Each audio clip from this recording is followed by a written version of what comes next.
This is not how energy dependence announces itself. A polar vortex settles over the Midwest in January 2026. Heating demand spikes beyond what domestic generation can supply. And across the northern border, Canadian hydroelectric turbines increase output to prevent American cities from going dark. The power flows south through transmission lines that appear on no consumer energy bills. The dependency deepens without acknowledgement. And by the time anyone notices, the infrastructure of American energy security has already shifted to Canadian control. Most people think energy independence means domestic production exceeding domestic consumption. They assume imported electricity is just another commodity transaction. That assumption is the misread.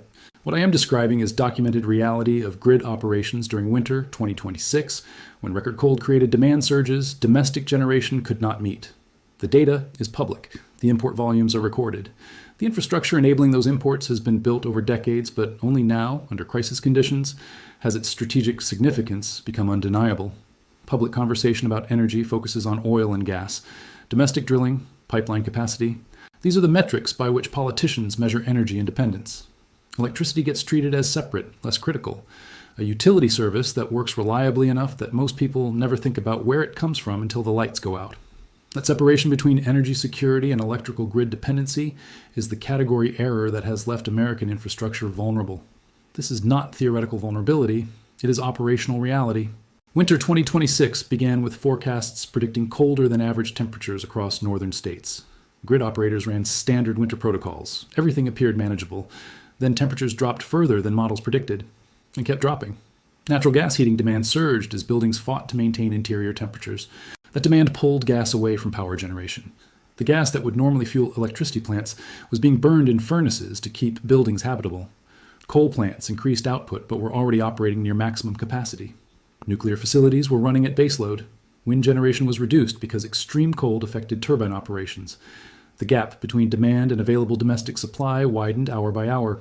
Grid operators faced a choice: implement rolling blackouts to prevent total system collapse, or import power from external sources with surplus capacity. The imports came from Canada, specifically from hydroelectric facilities in Quebec, Manitoba, and Ontario that were not just unaffected by the cold, but actually benefited from it. This is where geography quietly determines hierarchy. Hydroelectric power does not require fuel that competes with heating demand. It extracts energy from water flowing through turbines, and in winter that flow becomes more efficient as cold increases water density. The colder it gets within operational limits, the better hydroelectric systems perform. Canada generates 67% of its electricity from hydroelectric sources. The United States generates 6% from hydro. That disparity becomes a strategic chasm during crisis. When American heating demand pulled natural gas away from power generation, Canadian hydroelectric output was unaffected. While American grid operators scrambled to prevent blackouts, Canadian utilities had surplus capacity available for export. The transmission lines carrying that power south were not emergency installations. They were permanent infrastructure built over decades. But the scale of dependency they enabled in winter 2026 transformed them from commercial convenience into strategic lifeline. New York imported record volumes from Quebec to keep lights on. New England drew heavily from Canadian hydro to supplement inadequate domestic generation. Minnesota and North Dakota relied on Manitoba imports to prevent cascading blackouts. The volumes were significant enough that grid operators began discussing Canadian imports not as supplemental supply, but as baseline dependency. The electricity keeping American homes heated was not being generated in American facilities. It was flowing from Canadian dams through transmission infrastructure that Canada controlled. American officials could not demand increased imports because market mechanisms were already maximizing flow. They could not threaten to cut off payment because the alternative was grid failure. They could not build alternative generation quickly enough to reduce dependency before next winter. The leverage was structural and absolute. Draft assessments from energy policy institutions suggest that without Canadian hydroelectric imports, rotating blackouts across northern states would have been necessary to prevent total grid collapse. The economic cost would have exceeded tens of billions of dollars. Canada prevented that outcome through ordinary commercial electricity sales at market prices. The dependency was purchased, not imposed, but dependency purchased is still dependency. This is not a crisis. It is a clarification. American energy policy has assumed electricity is a domestic concern managed through regional coordination. International trade existed, but was treated as marginal optimization, not structural dependency. That assumption worked when import volumes were small and discretionary. It stops working when imports become the difference between grid stability and system failure.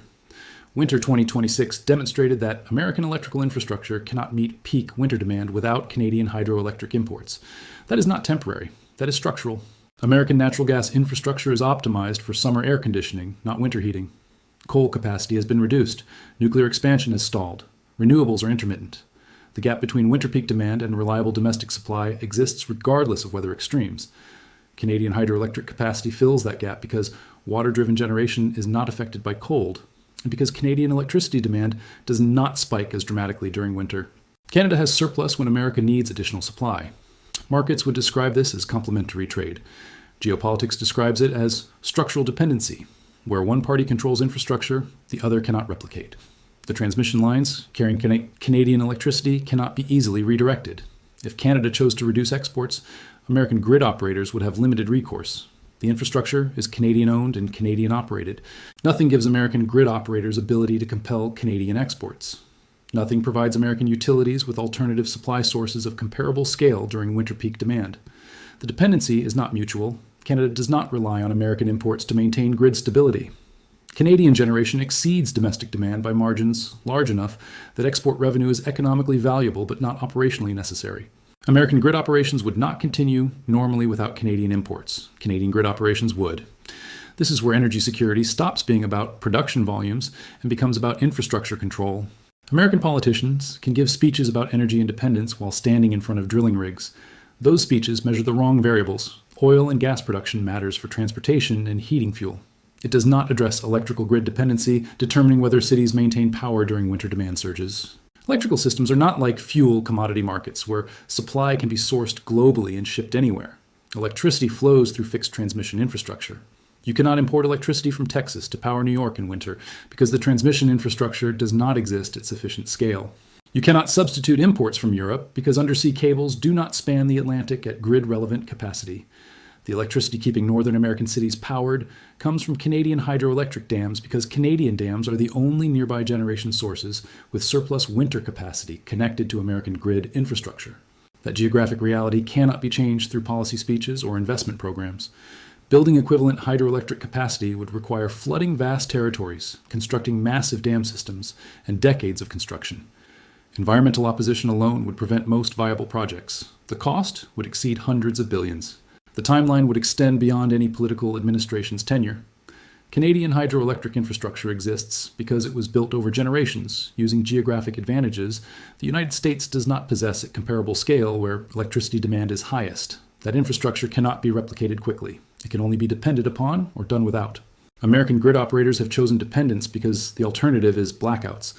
By the time this dependency becomes politically undeniable, the infrastructure creating it will be too established to replace within timeframes that matter. Canadian electricity exports during winter 2026 generated billions in revenue. That revenue represents payment for services. American infrastructure cannot provide for itself. Every dollar flowing north is the operational definition of structural dependency. The political implications are more significant. Energy has always been the foundation of geopolitical leverage. Countries that control energy sources extract concessions from countries that need access. Canada now controls the electrical infrastructure, preventing winter blackouts in major American population centers. That control was not seized through hostile action. It was acquired through patient construction of hydroelectric systems, while American infrastructure focused elsewhere. The control is structural, not rhetorical. Canadian grid operators do not need to make threats. The simple existence of American dependency provides leverage that can be converted into policy influence whenever interests diverge. If current patterns hold, winter dependency will increase as American electrical demand grows through vehicle electrification, while domestic generation struggles to keep pace with coal retirements and nuclear limits. The gap between demand and domestic supply is widening. The infrastructure filling that gap is Canadian. And every winter without grid failures, despite inadequate domestic capacity, is another year where dependency becomes normalized and political will to address it through infrastructure investment diminishes. This is not energy crisis. This is energy reordering. The country controlling the electricity keeping American cities powered during winter is not the United States. It is Canada. That control was not announced. It was built through hydroelectric projects that never penetrated American political consciousness as strategic vulnerabilities. By the time the dependency becomes obvious in congressional hearings, the question will not be whether America should have built different infrastructure.